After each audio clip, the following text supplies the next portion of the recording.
This week's episode is brought to you by Campaign Refinery, an amazing new email marketing automation tool. Look, in the world of digital marketing, there's a lot to keep track of. We all know this. As much as we're in love with social media and the power of social conversation here at Social Inc. and on the All About Digital Marketing podcast, we are well aware at just how powerful email marketing can be. Email marketing is not dead. In fact, it's never been more important to help you leverage your presence everywhere else into the one channel that you'll own, regardless of what changes Facebook, Twitter, or any other platform makes in the future. I've known the founder, Travis Ketchum, for years, and he's been a past guest on the podcast, episode 15 if you want to listen to it. I've personally used his other products before, and they've been fantastic. The amount of thought that he's put into each and every one of what he's created has been incredible. I'd highly encourage you to try their free 14-day trial at campaignrefinery.com to see what world-class email marketing automation can do for you and your business. Massive thank you to Travis and Campaign Refinery for their support of the All About Digital Marketing show. Welcome to the All About Digital Marketing podcast. The show all about digital marketing. Digital marketing. Digital marketing. Digital marketing. Brought to you by Social Inc., a digital marketing agency specializing in social media and content marketing for brave brands and forward-thinking SMEs. I'm your host, Chris Bruno, and as always, we're here to bring you the most actionable tips, tricks, tools, and insights to help you achieve more when it comes to your digital marketing. Subscribe to the show and be sure to share with a friend if you found something useful or interesting. You can find all the show notes and more information on www.allaboutdigitalmarketing.co.uk. Hey everybody, this week is a special week and it's because we're launching 7 episodes over 7 days. But to celebrate that, we're also giving you the chance to win 5 of our favorite books all about marketing, and we want to share this with you. So head over to win.allaboutdigitalmarketing.co.uk. That's win.allaboutdigitalmarketing.co.uk for your chance to win 5 incredible books that we love and that have helped us with our marketing journey. If you want to find out any more, head to the website. You'll find all the information there, and enjoy the episodes that we're pushing out this week. We hope you like them as much as we enjoyed making them, and let us know your thoughts on social media at any time by simply finding us at allaboutdigmar. Jessica, thank you so much for being here today. Thank you so much for having me. I love talking about marketing, so I'm ready to dive in. You're in the right place, that's for sure. So, Jessica, before we get started, so that everyone listening gets a little bit of a feel for who you are, can you tell us a little bit about what you currently do and how you got here? Absolutely. So I have been in content marketing for my whole career, which is scary to say at this point, has been almost 10 years. And I sort of got here through a mix of intentional movement and also just sort of organically being brought here. So I had 6 jobs in 7 years, 4 different companies, usually not agencies, usually just regular old companies selling a product or a service. And I made my way from, my very first job was marketing copywriter. And my last job before starting my business full-time was VP of community management. So sort of like really each job went another step up in my marketing career. And then about 2.5 years ago, started my consulting agency, which is sort of like an amalgamation of every skill I've learned along the way. I'm kind of one of those unicorn marketers where I pretty much, at least if it falls under the umbrella of organic content marketing, I do it, and I probably do it pretty well, which I'm proud of. That's why I say that, because I love what I do. I love running the consulting business. And then I started doing marketing coaching probably right after I started my business full time. I met someone during networking at a networking event, and she said, I need help with social media, but I want to learn how to do it myself. Can you teach me? And I was like, well, that's an interesting thought. Sure, why not? Like, I'm a pretty good teacher. And so I started marketing coaching and was just sort of doing it here and there. And now in August, I launched my very first coaching membership, which I'm so excited about. We have 26 ladies in there right now. It is for female entrepreneurs, impact-driven female entrepreneurs, but I'm blending two of my favorite things, which is mindset and marketing. So it's coaching that includes mindset coaching and then also Instagram strategy coaching, because I found, at least on Instagram, there's a lot of mindset stuff that goes into it with comparison and fears. And so that's the newest program, and that's $25.99 a month. So I purposely wanted to price it pretty affordably. So that's where I'm at. I run a podcast as well called Mindset Reset Radio. I'm on Twitter. I have, I'm on Instagram, all the things. So that's me. Nice long-winded answer for you. That's awesome. I don't think it's long-winded at all, but it sounds like a great career as well in terms of going up the steps to start as a copywriter and end up as a VP for community management. I think that's awesome. And there's something else that you said that I had to pick up on, but it's the idea of organic. And when it comes to content marketing, when it comes to any kind of marketing, for me, organic is the most pleasurable of all wins. Running adverts, spending fortunes, getting cost per clicks down, and working the averages or the percentages to end up with a 0.5% conversion rate or anything like that, I really don't enjoy. But what I do love is the idea of actually creating content that brings people to you, that makes people want to work with you, that allows people to see you. So if it's okay with you, I'm going to dig into that and ask, from your side of things, for everyone that's listening, what does organic content include for you? Yeah, so a lot of the work that I do, and that probably most listeners I would recommend starting with, is the content on your website.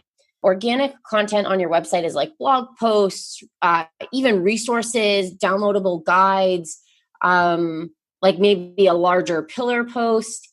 And that content is super duper important, because a huge piece of organic content marketing is the SEO, at least when it comes to your website. And so creating fresh content that provides value right off the bat, like you're providing potential clients with value before even asking for anything. You're solving a problem, you're answering their question. You're also potentially, educating them. And when you use organic content marketing to build your website, the value is that you're targeting lots of different keywords that your potential client might be searching. So rather than just having a single keyword like digital marketing agency for your homepage, you're also targeting keywords like, well, you wouldn't do email marketing because it's probably way too competitive, but like email marketing or social media coaching is a keyword that I rank number one for.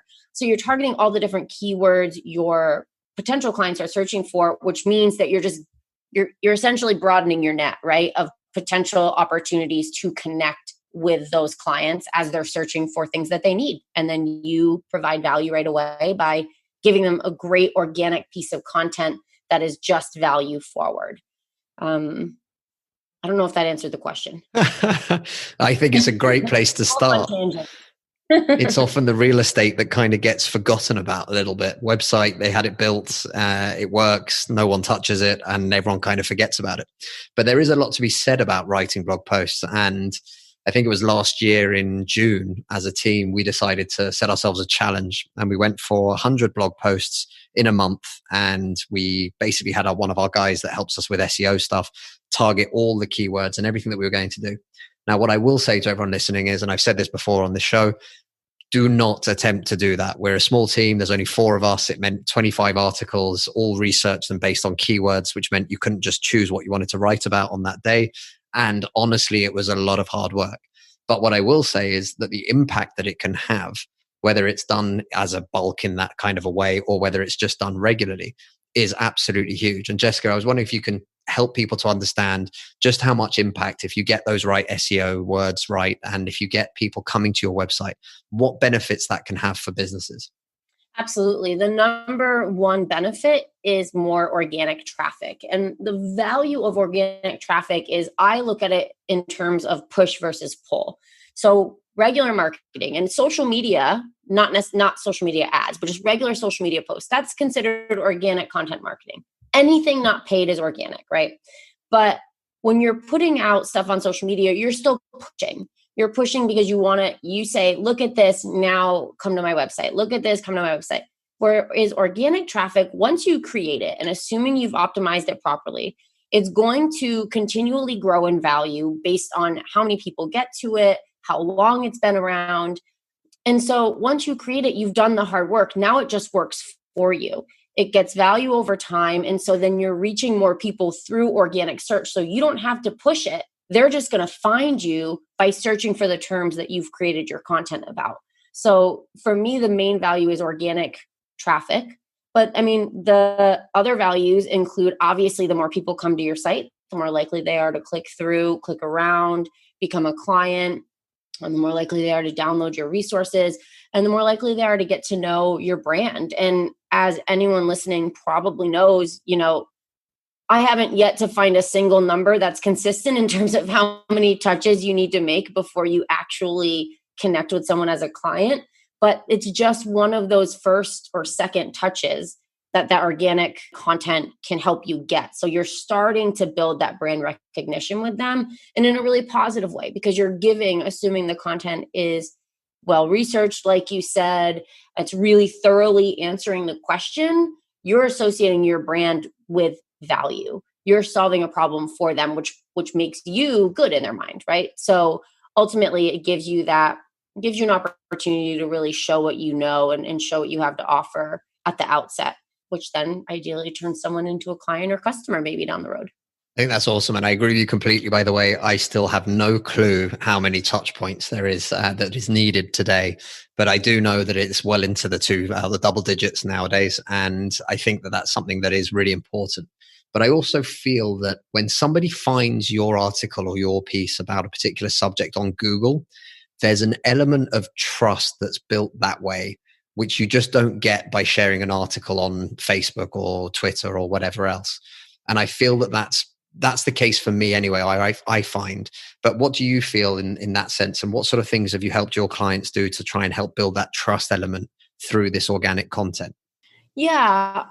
Well, creating that thought leadership content. So making sure that your content, even if it's ghostwritten, so like I'll ghostwrite content for my clients, but then we make it their byline. So it says that it's by them. So that's a really great way to start building thought leadership. And I just saw a statistic that said something like 60% of consumers like seeing content from the CEO of the company. So in the B2B space, this is super important because, again, I'm going to rattle off another number that is not 100% correct, but it's very high. Something like 70% of B2B decision makers look to thought leadership content to make their purchasing decisions. So having this content as a B2B organization is valuable for that. And having this type of content as a B2C organization is also valuable because it's showing the consumer authenticity with your brand. It's humanizing your brand. You're not just a CEO or an executive behind the scenes. You're putting your voice out there. You're sharing your knowledge. You're humanizing your brand and your CEO. And people want to know the CEO. They want to hear from the people who really have a voice in the organization. So we create a lot of content like that. And then I help clients in terms of just creating the content with the SEO value. So making sure you're getting the keywords right. That's the very first step with SEO. And if anyone tells me that keywords don't matter anymore, walk the other way because it's not true. That's fighting talk. Yeah. Well, it just drives me nuts because yes, we don't keyword stuff like we did at my very first job or my very first freelance gig. But we still have to tell Google what the article is about. And we still need to pick topics that are going to allow us to actually rank. Like if you write an article on email marketing, unless you're a massive email marketing brand like MailChimp, you're probably not going to rank for that. Because already these massive brands are already ranking. You have to choose the more niche keywords, the more long tail keywords to make sure that you're actually getting, like the content is doing what you want it to do, which is getting in front of potential customers and clients when they search it. So that's a big, big piece of what I do is just helping them put together the strategy for actually ensuring that the content they're writing is providing them with this value. So I've got two follow-ups on what you've just said, because one, I agree with everything you're saying. The second thing, from my point of view, when it comes to the longer tail keywords, I think actually it can be beneficial, and especially for small businesses, because let's be honest, right? We're not trying to get every single person and their mothers to become clients, because 99.99% of our businesses are not for everybody. And we're also not the right fit for everybody.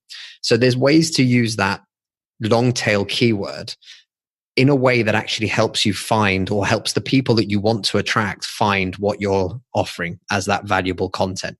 And that might be something as simple as, if you work in real estate, it might be email marketing for real estate agents. And having that longer tail keyword means that also there's much more likely that a real estate agent himself or herself is coming onto your site and finding that content, who are potentially your ideal clients, as opposed to a really generic term which ends up being found by everybody, but actually no one is a potential client. Does that make sense? Absolutely. And because I think in part because also they associate with that. They're like, oh, this must be for me because I'm a real estate agent. You know what I mean? That sense of connecting and almost belonging, like that sort of emotional, psychological piece of it. Totally agree. Absolutely. And then the second thing is, obviously, sorry, actually, I think I said second on the first one, but the next question would be, how can people that are listening find these keywords? How can they figure out what the best thing to write about is? Yeah, so I have a really simple process. So you start with figuring out which topics your customers and clients care about. And so the way you can do that, there are really 3 steps. The first one is looking to your current customers and clients. What questions do they ask a lot? What topics come up a lot? Which phrasing and verbiage do they use? Because they might talk about something differently than you do. And you want to take that into account with your keywords, because you don't want to pick a keyword that maybe is jargony that they wouldn't search for. So considering what questions and topics they're asking about. And then social listening can be helpful for this, sort of just like, and I don't even mean you have to set up like a hashtag alert or tracker, just being aware, engaging with your community and getting a feel for, again, what questions they're asking, what topics are coming up. And then looking to your industry in general. What are your competitors writing about and talking about? What content on their social media pages looks like it's driving the most engagement? So use that to, let's say, start with a list of 10 general topics and ideas. From that list of topics and ideas, you want to find your keywords, and you need a keyword research tool for this. So I really like Ahrefs, Ahrefs. That is my tool of choice. It is also expensive. It's $99 a month. So if you want to use Ahrefs, I must have gone through 5 different free trials with 5 different email addresses. Or it's not a free trial. It's a $7 7-day trial. But you could do something like that and do keyword research for the next 3 months, and then sign up for another free trial in 3 months with another email. But anyway, you could use Ahrefs, or a free tool that I do recommend is called Uber Suggest. So like just as it sounds, Uber and Suggest. It's actually from Neil Patel, which I'm sure if your listeners have heard your podcast before, they've probably heard that name. And when you get into your keyword research tool, you want to type your term in. So let's say it is email marketing for real estate agents. You would put that into the keyword search, and then you would sort of comb through the results, and you want to find a term that has high search volume but low competition, which means a lot of people are looking for it, but very few people are actually ranking for it. And both the tools have different metrics for telling you that. Like they'll have a keyword difficulty score. And the more you play with the tool, the more you'll understand that. But then you want to find that keyword. And then once you have the keyword, the next step is making sure you're putting it in all the right places. So again, we're not keyword stuffing, like unnaturally shoving the keyword into the text to try to up our keyword density, which is something I used to calculate my very first freelance job. But you just want to naturally place it throughout the text. You want it at the very beginning of your title of your article. You want it in the very first sentence. You want it in at least one H2. You want it sprinkled throughout the text, depending on how long it is, 5 to 7 times. And you want it ideally in the last, somewhere in your conclusion. And then you also want to include it as your alt tag for your image. You want it to be in your slug, your URL, and also in your meta description. And so that sort of sounds like a lot, but once you've done it a few times, and I don't know if you'd be interested in sharing this, but I actually have a keyword guide that tells you exactly how to do the research I just told you and exactly where to place the keywords.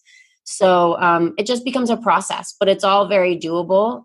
It's like anything. Once you learn it, it just becomes second nature to know how to search for keywords and keyword optimize your content. So first of all, thank you so much for saying that if people listening to our podcast, they're probably listening to Neil Patel. I'm going to take that as we're almost on the same level there. I'm coming for you, Neil. Secondly, Ahrefs is a fantastic tool. If anyone from Ahrefs is listening, we apologize. But yes, I think it's a great way of making sure you can get a little bit more squeeze for your buck. Use a couple of different email addresses. And if not, Ubersuggest is a great tool. I think that's a fantastic freebie out there that can just help to get people on track. And I think what I wanted to add on to this as well, if you're using something like WordPress, there's, I think the plugin is called Yoast. Yeah. And it's a fantastic plugin that will help you to identify some of the things that Jessica has just mentioned there. And it'll just give you that kind of on-page reminder in case you forgot to put it as your alt tag for your image, or if you forgot to include it in your title or your opening paragraph or anything like that. But Jessica, we will definitely add that link to the show notes so that people can get your free guide as well, because I'm all about people figuring out how to do things that get them better results. More effective action is what this is all about. So there you go, guys. There's a link somewhere down below and you can find that guide as well. So we're talking about how we find our keywords. We're happy with how we've got our keywords. There's a lot of talk out there about backlinks. And how people can build backlinks. Now, I'm not going to lie, I'm the first person to deny every single request when it comes to our agency. We only link to products that we use, partners that we work with, and things that we like in general. So we don't accept any kind of guest posts. But how can people find a way to get more value out of their content by having other people link to it? Yeah, so it's so funny you say that, because I'm on the other side of the table. Well, I'm on both sides of the table. As a longtime writer and editor, I've had a bajillion requests to do guest posting on the sites I manage in my own. But I also do get guest posting for my clients. So I also do backlinking for my clients. And we do it in a very high quality, extremely high quality, I should say, way. So I know that I'm providing them, they're actually lucking out, in my opinion, with my content, because I'm providing them a really, really well-written, well-edited, high-quality piece of content that's relevant for them, and depending on who the publisher is, SEO optimized, all that good stuff. But guest posting in that way is also very time-consuming. So you can, if you want to get more organic links back to your content, you can send it out to, so this is actually something I always say no to, but there are ways where you just email it to people where you think maybe they have a blog post that's relevant to this piece. And you can say, if you're interested, I would love to have you include my link in your article. It would be relevant for your readers. But outside of getting links to your blog content, because guest posting is the number one way I would suggest to do that, because it builds thought leadership, it builds SEO, it drives traffic. It does all the things that you really want to do in terms of marketing and branding. But Haro, Help a Reporter Out, is an awesome, awesome tool for building backlinks without having to do that outreach. And it's it's easy to manage. You get 3 emails a day with different queries from journalists. And then if you see something that relates to you, you can just email your response. So they'll give the topic of the article and maybe they'll have questions. And they'll say, we're looking for an expert on this topic or experts on this topic. And then you email them your response. And if they choose it, they more than likely include a link to your website. Not always, but you can specify in your response, if you source me, please include a link to my website. So that's sort of like general backlinking, but that's a really great way to do it. And it's free. Haro, Help a Reporter Out, is totally free to use. So if you're hesitant about guest posting, I would suggest that. Please don't go out there and spam everyone. Don't just look for any email address you can find online and send them your article. But if you do find something that's well connected, hopefully people will be nicer than I am. We're just set that way since many years. So for our agency site, we only want to promote things that we do. So don't email me. Sorry. Right. So we've got the backlinks ideas. We've got the keyword. We've got our content. And all of this revolves around the idea of we want to find a way that people can find us. But once they've found us, and I think this is really important as well, we've talked a little bit about it, the idea of your freebies, the giveaways, or your lead magnet. What are some of the ways that people can figure out what the best possible lead magnet would be for their particular niche or their particular industry? Sure. You can use the same process we used for finding keywords. So asking yourself those 3 questions: what questions and topics are coming up with our customers and clients? Same for social media, what's being talked about in this area in social media, and also what are our competitors creating. And then the way I often come up with freebies, and I have a bunch on my website, is because often when I'm writing an article, something will come up and I'll have to explain how to do it. And I'm like, this would actually just be a perfect freebie to have like this checklist or to have this template. And so I often get my ideas through just creating my content. Another good idea is, depending on if like you are your ideal client, templates or checklists that you use for your own business might be valuable. So for example, my social media template, my content calendar template, these are all things that I just use. So I just created it as a template in Google Sheets. And then I just created a landing page. And when you sign up, you get access to the Google Sheet, and then you can, download it, save your own file, and then start using it yourself. So sometimes what you find most valuable is actually a great potential freebie or resource for your ideal client too. And I think that's really important. Things that you already have, right, that you can use straight away is such an powerful way of doing it. A lot of the time, people will think that you have to spend hours, weeks, months trying to figure out what to build or how to build it or to make something or to write something. Sometimes it can be as simple as stuff you've already got. If you can find a way to repurpose that, or things that you use internally that you can share with people, I think that's a fantastic way of doing it. Let's get on to an all-time high of a question for a lot of people. When we talk about blog posts and we tell people, you need to be writing content on your website, the ultimate thing that comes back is, I'm not a writer. Now, I know that this is not true for most people, but that people don't realize you don't start off being the next J.K. Rowling. You start off by writing, or at least that's what I feel. And I'm wondering, outside of people being able to afford to pay somebody like yourself to write articles and to ghostwrite content for them, what are some of the suggestions and advice that you'd give them to just be able to get started and to actually push out content on their blog? Yeah, first and foremost, start small. I would rather you have one well-written, thorough, well-researched blog post a month than 4 crappy blog posts a month with like 200 words and no value. There's no point. That's a waste of your time. So if you can only start with one to really do it well, then do that. Perfectly fine. Making sure that it's keyword optimized, la, la, la. And then in terms of becoming a better writer, look at content that you like.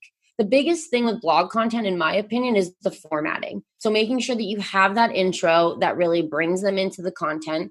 And then you have sections. So you have like your little section headers that break up the content, because blog readers, digital content readers want to be able to scan, and they want to be able to pick out what they need right away, because often they might be coming to your blog post for one specific piece of it. So for me, if I'm looking for something or researching something, I'm just going to skim the piece of content until I find the section that has what I need.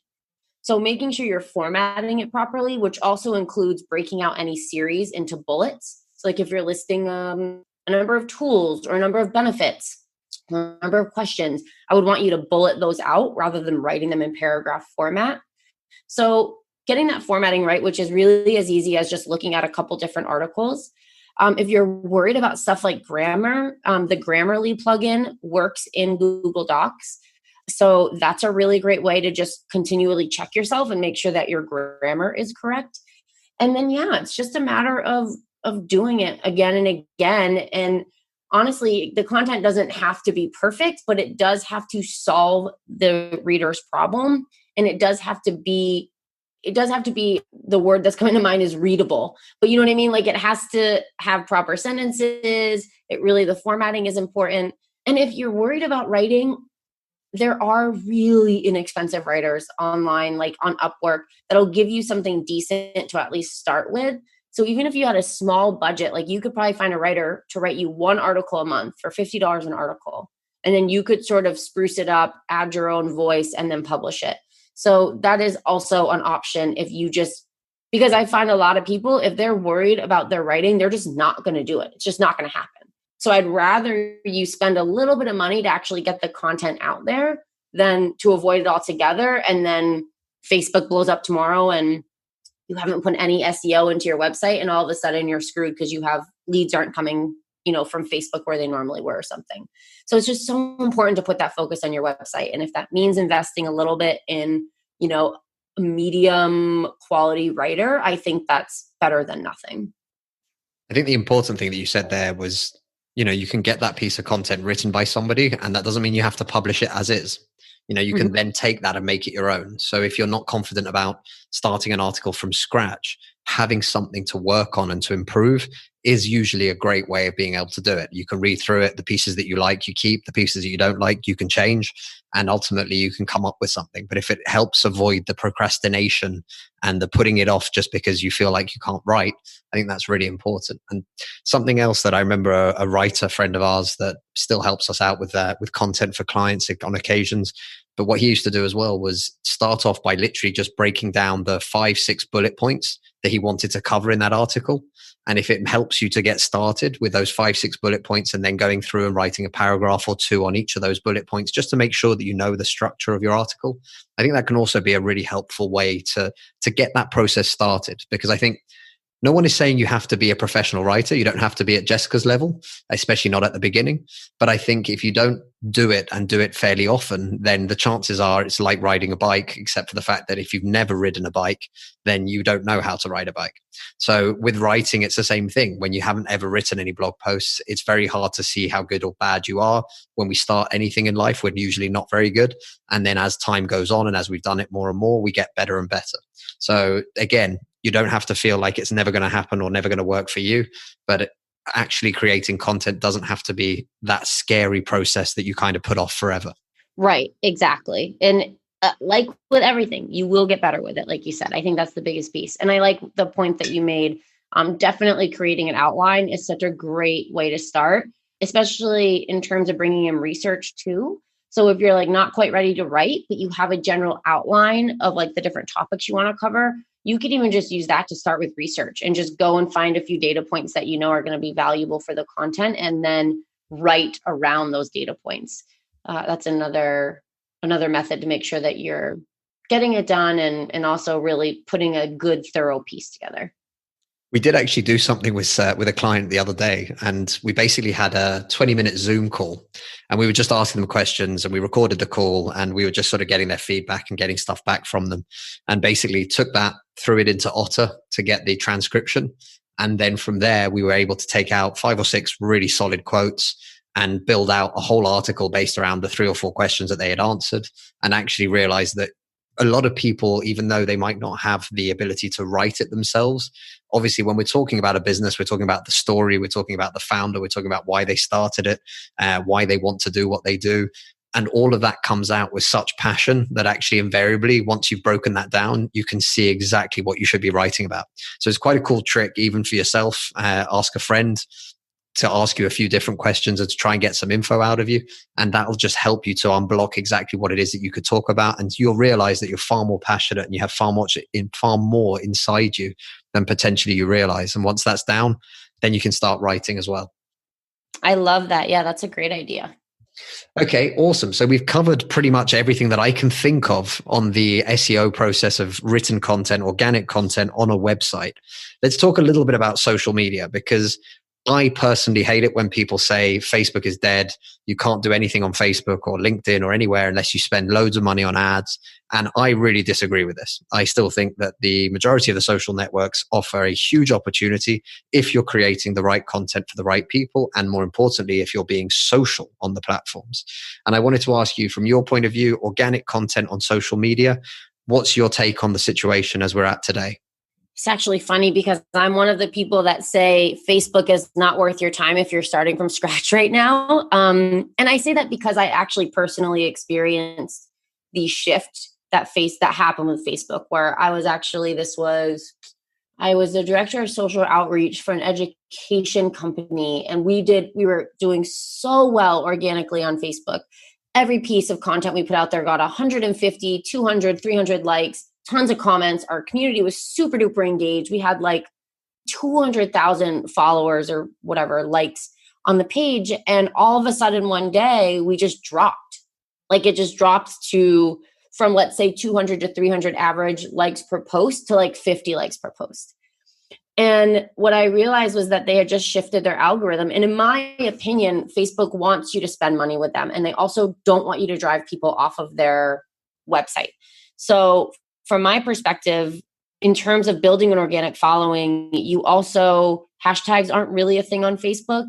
And you also can't really engage with other people as your brand page. You can engage sometimes with other pages, but it's not like Instagram or Twitter where you have your brand account and then you can engage with anybody and everybody on the platform organically and consistently. So I don't think Facebook is a good option, and I would love to hear what you think about that. But I highly recommend building community through Instagram, through Twitter. LinkedIn is a little iffy, but there's definitely opportunity there, more opportunity, I think, than Facebook, at least if you're a B2B organization. And there's a ton of opportunity on Pinterest. I'm actually just diving into that myself. I've done it for clients, but I'm starting to do it for my brand. I'm creating a plan on Thursday actually for that. And Pinterest, there's still a ton of opportunity, especially for driving traffic. A lot of people that do well on it say that it's like their number one source of traffic, outside of maybe organic. So there's a lot of opportunity. And the way I say it is to build community. And if you can get that community to become a client, if you can get that community to click through, that's perfect. But it all starts with authentic and genuine engagement, no matter what platform you're on. So yeah, those are my thoughts, I guess, initial thoughts. Yeah, no, I think it's awesome. I think that, by the way, basically that final sentence, right? It all begins with authentic engagement. I think that's the number one part of it.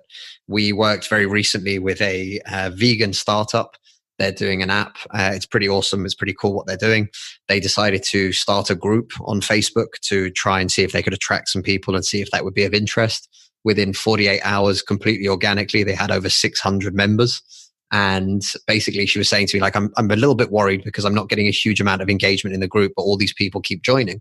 And I said, well, what engagement have you asked for? And she sort of went quiet.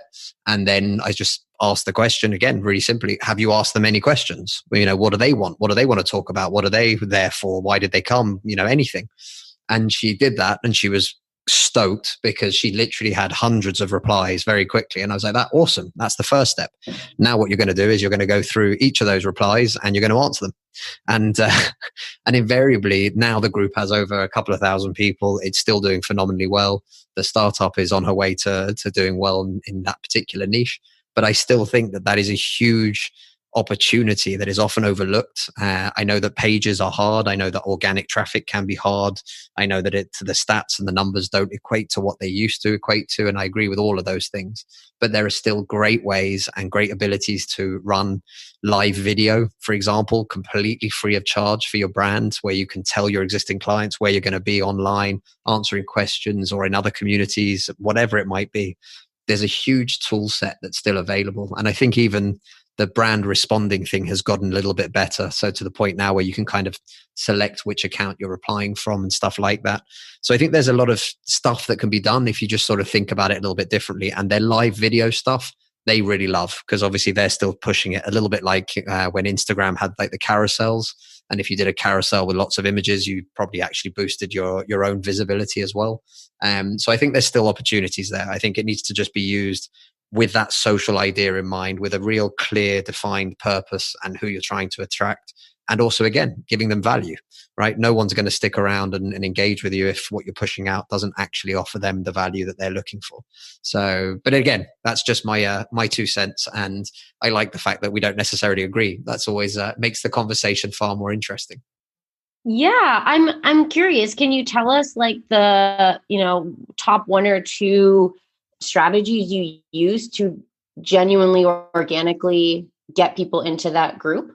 So a lot of it comes down to, imagine small businesses. Small business, regardless of how cool your logo is or how much you spent on a graphic designer, a small business is the founder, the owner, the person who started the business. Mm-hmm. And the number one thing that too many people do is they quickly go from, I've just started this small business, to we at Team X are doing this. And what we try and bring people back to the forefront of is, you're a human being. People do business human to human. It doesn't matter whether you call it B2C, B2B, whatever else. It's usually 2 people. They both make a decision and then everyone moves on. And the ability to join groups to join, communities to talk with people that are in the same industry as you're interested in, or to understand your clients better or anything like that, all stems exactly from what you mentioned earlier, authentic engagement with other people. And that part is always left out. Or people will say to me, yeah, but my personal Facebook is different. I don't want that to be used, and I don't want to come across and one. It doesn't matter. There's a huge amount of communities. There are hugely active communities. They're massive communities, and people are just in them all day, every day talking. There's hundreds of people. I'm in some for business, for mindset, for health, for the Miracle Morning, the book by Hal Elrod. He set up a group, and basically that has thousands of members with thousands of pieces of content that are going up. You can talk to people, you can engage with people, but it doesn't matter what niche you're in. There'll be groups for that particular niche. In fact, we even found some recently for Scandinavian community within London, right? Like, it doesn't matter even how specific you can try and get, you'll still find something. And I think if you can put the time in to try and engage with people, if you can put the time in to become part of that community, and this is really important, you need to become part of that community, then people are more accepting to you saying, oh yeah, actually, no, I did a guide on something like that. Or you reach out for a message once you're part of that community. And I think that's the part where people are very used to, well, I posted on my Facebook page for my business and then I got nothing back for it. And I think that's just one small part of what the Facebook ecosystem is. But just live videos, free of charge, free everything basically. And I know you can now do it for YouTube as well. But when you've got a small audience and when you can build that audience around it and use that tool, I think it's a great way to engage. And it's something that's worked for us and for our clients as well. Groups, live video, events, even to a certain extent, and not necessarily, we're usually of the belief that if you're a small business, you wait as long as you can before you have to start spending money on advertising. If you can do it without spending it, even if it's slightly slower, if it's more organic, those comments, those likes, those people that get involved with you are far more likely to be with you or to be clients or to become clients than actually if you just get thousands of likes for no apparent reason because you did some advertising.